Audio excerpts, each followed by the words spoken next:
ابراہیم علیہ السلام نے دسترخوان بچھائے اور کھانے رکھے، کہا اللہ کا نام لو اور شروع کرو۔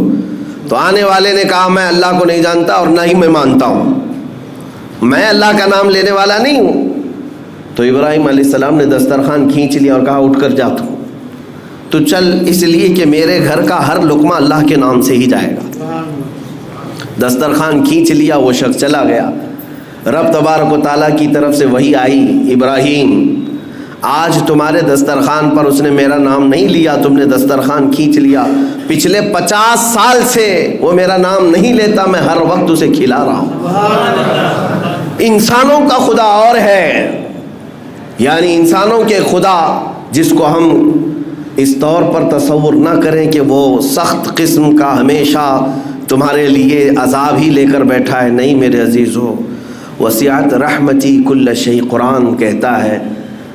سبسکرائب کیجیے ہمارے چینل نور رضا کو اور بیل آئیکن کو پریس کیجیے جس سے آپ کو ہماری نیو ویڈیو کی نوٹیفیکیشن ملتی رہے۔ رب تعالی قرآن عظیم میں جو آخری صورت میں ارشاد فرماتا ہے، محبوب آپ فرما دیں کہ میں پناہ مانگتا ہوں کس سے، کس کی بارگاہ؟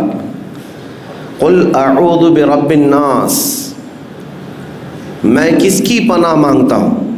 توجہ، اے محبوب آپ فرما دیں کہ میں پناہ مانگتا ہوں انسانوں کے خدا کی۔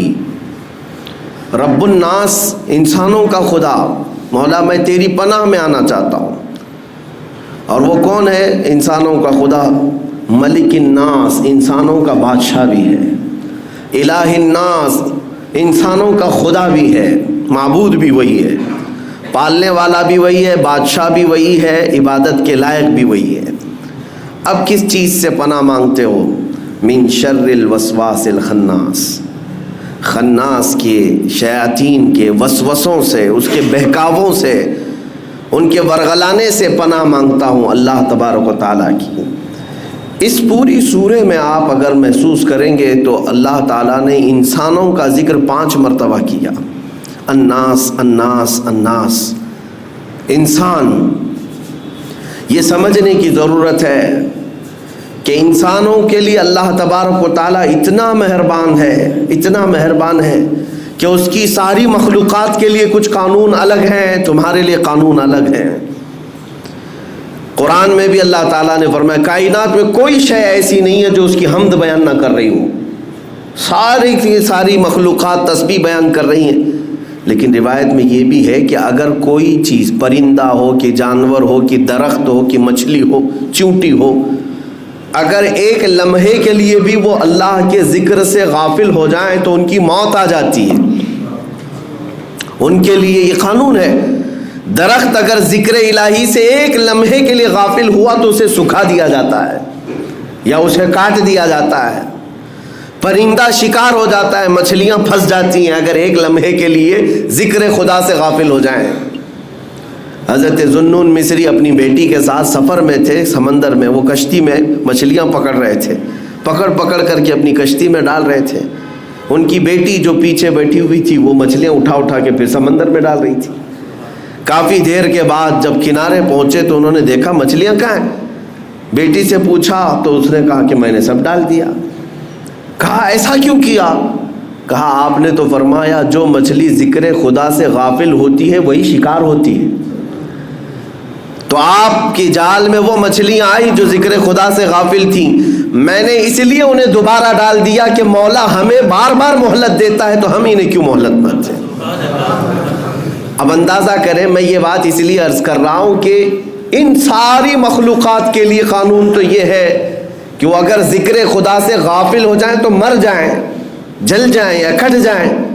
لیکن اے انسانوں، ہمارا حال یہ ہے کہ اس خدا سے غافل رہنے والے کو بھی وہ کھلا رہا ہے، عبادت کرنے والے کو بھی کھلا رہا ہے۔ گناہ کر کے بھی انسان جی رہا ہے، نیکیاں کر کے بھی جی رہا ہے، یہ اس کی مہربانی اور رحمت ہے انسانوں پر خاص۔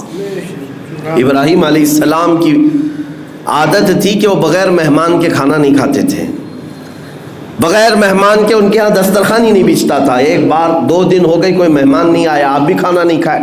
تیسرے دن راستے میں ایک ادھیڑ عمر کا کوئی شخص ملا، مسافر تھا، ابراہیم علیہ السلام نے اس سے ریکویسٹ کی کہ میرے گھر آج مہمان بن جا۔ وہ کیسے لوگ تھے کہ زبردستی اپنے گھر مہمان بلاتے تھے. مہمان نوازی میں پوری دنیا میں سب سے زیادہ مشہور ابراہیم علیہ السلام کی ذات تھی. تو وہ شخص آیا, ابراہیم علیہ السلام نے دسترخوان بچھائے اور کھانے رکھے, کہا اللہ کا نام لو اور شروع کرو. تو آنے والے نے کہا میں اللہ کو نہیں جانتا اور نہ ہی میں مانتا ہوں, میں اللہ کا نام لینے والا نہیں ہوں. تو ابراہیم علیہ السلام نے دسترخوان کھینچ لیا اور کہا اٹھ کر جا تو چل, اس لیے کہ میرے گھر کا ہر لقمہ اللہ کے نام سے ہی جائے گا. دسترخوان کھینچ لیا, وہ شخص چلا گیا. رب تبارک و تعالیٰ کی طرف سے وحی آئی, ابراہیم آج تمہارے دسترخوان پر اس نے میرا نام نہیں لیا, تم نے دسترخوان کھینچ لیا. پچھلے 50 سال سے وہ میرا نام نہیں لیتا, میں ہر وقت اسے کھلا رہا ہوں. انسانوں کا خدا اور ہے, یعنی انسانوں کے خدا جس کو ہم اس طور پر تصور نہ کریں کہ وہ سخت قسم کا ہمیشہ تمہارے لیے عذاب ہی لے کر بیٹھا ہے. نہیں میرے عزیزو, وسعت رحمتی کل شیء, قرآن کہتا ہے, اللہ فرماتا ہے میری رحمت نے ہر چیز کو گھیرے میں لے لیا ہے. اگر وہ ہم پر رحم نہ کر رہا ہوتا تو پھر ہمارے ہر گناہ پر آج پکڑ کر رہا ہوتا, ہر ایک گناہ کے بدلے ایک ایک نعمت چھین لیتا ہم سے. لیکن ایسا نہیں ہوا ہے. عدل تو یہی ہے, انصاف تو یہی ہے کہ اس کی زمین ہے, اس کا آسمان ہے, اس کی ہوا ہے, اس کی کائنات ہے, اور اسی کی کائنات میں رہ کر بندہ جب اسی کی نافرمانی کر رہا ہے تو پھر انصاف تو یہ چاہتا ہے کہ نافرمانی کرنے والے کی پکڑ کی جائے.